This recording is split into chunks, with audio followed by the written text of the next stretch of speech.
What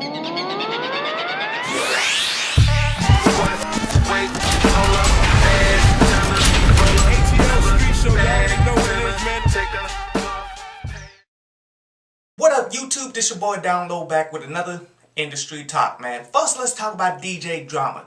DJ Drama signed on to be a partner with A&R at Atlantic, man. And you know what? That's pretty interesting. I mean, when you look at how record labels are built, man, the only people who make moves that actually have clout with what they say is pretty much executives and board members. Being a partner pretty much gets you kind of close if that is his actual role here, because the article that I read wasn't very specific on his exact title. So pretty much he can be pretty close to the person you need to get the music to in order for you to make change in your life. But let's not get it twisted, man. You gotta understand, from here on out, day one, man, the mentality changes in people, man. He's not looking for people to put on in the game that he's been looking out for, man. That shit is done. It's now more about, let me maintain this job, man, because they're gonna be cutting me some checks that I want to continue to see. So let me go ahead and get the people that's going to sell. It doesn't make any sense to fucking hound this dude to try and get you a deal with Atlantic, man, because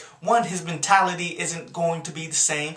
Two, he doesn't have the utmost power like you think he does, much like DJ Cannon, who's the vice president over there. But next, man, June 19th in New York will be the opening for the Broadway musical Holla If You Hear Me, story about Tupac, man. And you know what? That's fucking amazing, man. Honestly, if I lived in New York, man, I would probably definitely be on that shit. If you live in New York, man, whenever that comes around, man, I would definitely want to hear from you guys and tell me how it fucking looked. I definitely would like to see hip-hop more in Broadway and shit, man, because that's money there too, you can't deny it. Hip-hop is a legitimate art form, man, in which we need to be in all of this type of shit. Next, Diddy does a joint venture 50-50 with a Tequila. It's called De Leon, man, in which you're going to be hearing a lot from this, especially since these guys who do this tequila are the same people who made Ciroc. In which it makes all the more sense. I mean, when he blew Ciroc up to where it's at now, like took the profits and skyrocketed them bitches like 500%,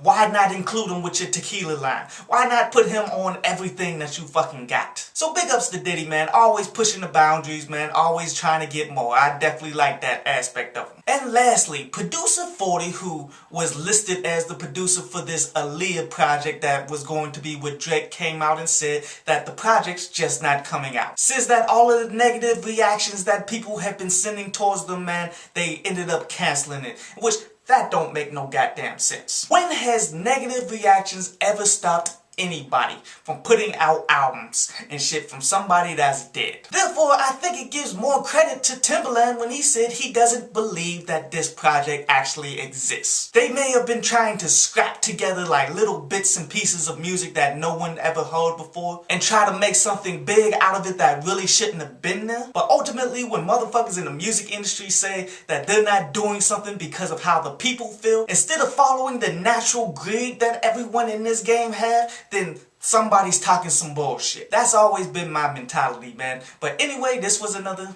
industry talk.